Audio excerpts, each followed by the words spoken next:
Buried Alive, The Nutty Putty Cave Incident, short documentary by Real Horror. For going on 23 hours now makes it very difficult for him.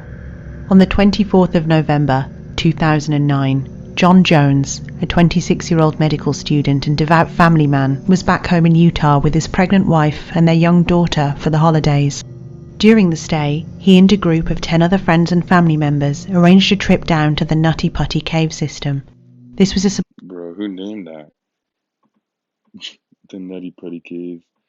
supposed beginner's cave located near the family's home in Salt Lake City. But the trip would quickly turn into a hellish nightmare, causing one of the most unusual and arguably terrifying deaths in caving history, leading to the Nutty Putty caves being sealed shut forever.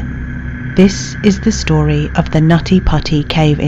Imagine dying in the Nutty Putty Cave, bro. You gotta be a different breed, bro. You gotta be a different breed. Incident. Be warned. This is not a story for those with claustrophobia. The Nutty Putty caves, first explored in 1960, were notorious for their narrow and slippery passageways, twists and turns. The cave system is accessible by a narrow hole, just 30 inches wide, and was reported to be an extremely popular beginner's cave, welcoming anywhere from 5,000 to 25,000 visitors a year. But after a series of high-profile rescue missions between 1999 and 2004, the cave's safety was widely and publicly called into question. All of these incidents involved people becoming stuck in the smaller passageways of the cave, including a 23-year-old man who became stuck for more than 7 hours just meters away from the place where John Jones would find himself trapped. In another incident, a local teenager became stuck up. How is this a beginner cave, bro? If people are freaking dying or almost dying? Down for an entire night before he could be rescued. Because of these high-profile incidents, on May 2006, the Nutty Putty cave entrance was gated and inaccessible, and for several years, local cavers, or spelunkers as they're known in the US, would battle local authorities who were threatening to close the cave for good. Officials stated that the caving system was a ticking time bomb, and that it was only a matter of time before somebody was killed. But local spelunking Should have listened, you little splunkies. Groups argued that shutting the cave down would be unfair to serious cavers and that people should take more responsibility for their own safety. It's apparent from the comments and letters written into local papers that some people felt extremely passionate, even indignant, about its potential closure. One letter to Utah's oldest newspaper demonstrates this. As the war waged on, finally, in September 2007, the caves were officially closed to the public, while a new volunteer management team was put in place. This was a last-ditch attempt to prevent the cave's complete and permanent closure.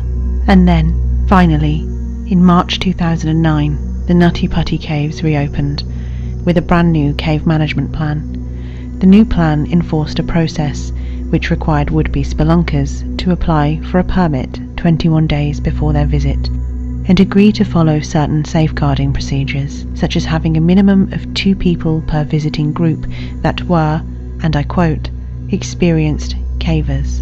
And so, it was under these circumstances that 26-year-old John Jones and his then 23-year-old brother Josh Jones, plus 9 other members of his friends and family, entered the Nutty Putty caves on the 24th of November 2009. When the group entered the cave at 8 p.m. local time, they would have been confident. Whilst John and his brother had not visited the Nutty Putty caves before, they had spent much of their childhood exploring Utah's caves. In fact, as a small boy, John had more than once acted as a trapped victim for the Utah Cave Rescue Team, a group his father had helped found. But the reality was that John and his brother hadn't been spelunking in years, and there is a great deal of debate. Bro, that's ironic as balls. That boy, when he was a kid, used to pretend to be trapped. And then I guess we'll see what happens with a demon. As to whether John and his brother could act as experienced cavers on behalf of their group. Nonetheless, for the first hour, everything went well, as the party explored the largest room in the cave, called the Big Slide. It was at this point that his brother Josh and their 2 friends challenged each other to go further on into the next part of the cave, taking on one of the most difficult to navigate areas, known as the birth canal. This part of the cave is so tight that only a few people can actually access it. Eventually, the birth canal passageway opens up into a small room. Several people had become stuck in the birth canal previously, but John, a fit, healthy, and slender man in his prime, wasn't worried.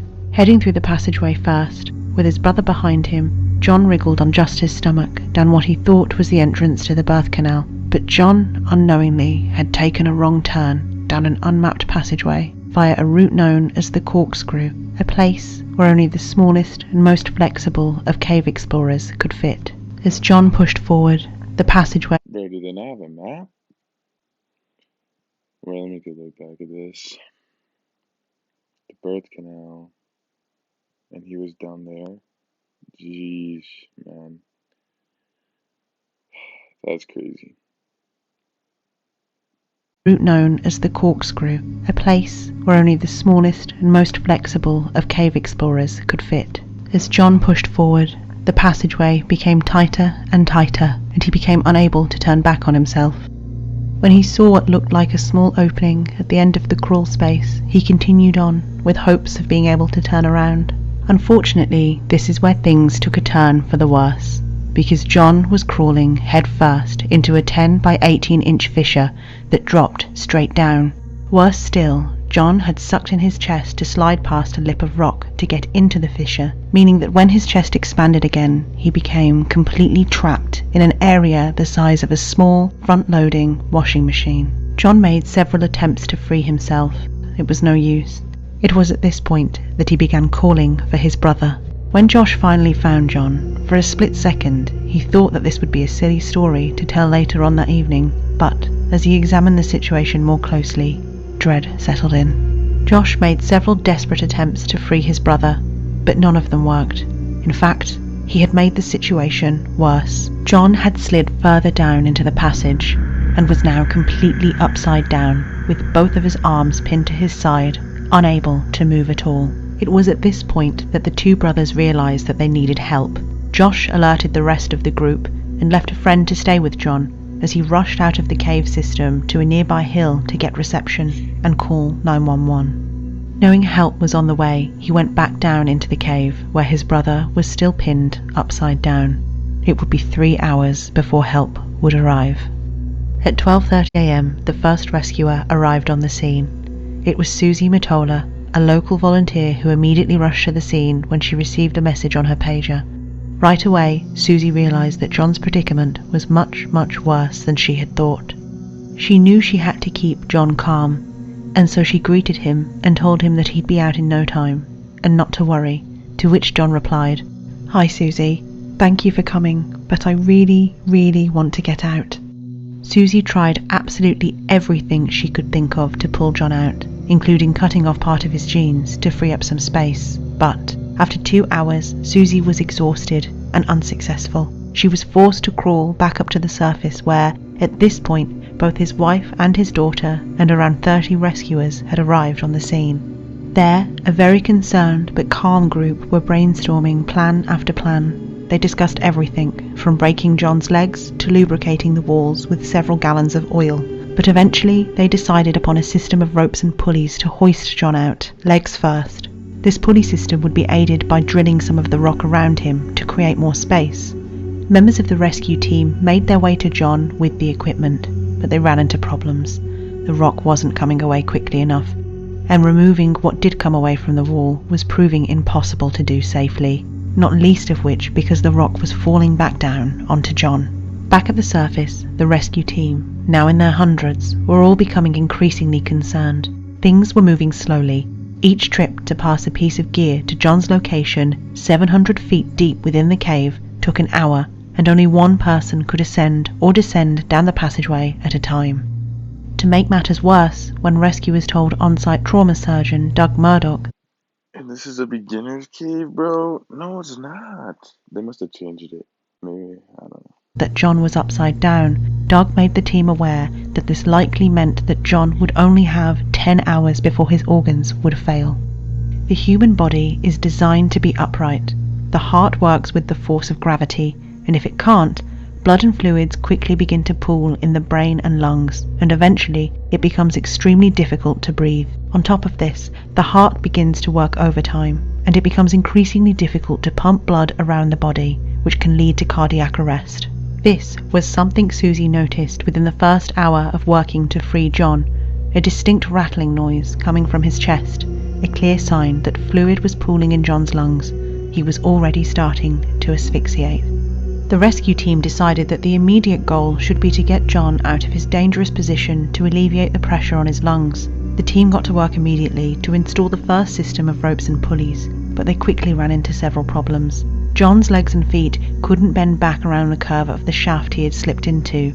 On top of this, the lip of rock that he had breathed in to slip past was catching on his chest. It was, as one official put it, the worst possible place to be stuck. Nonetheless, the team managed to hoist him up enough to elevate his position slightly and administer IV.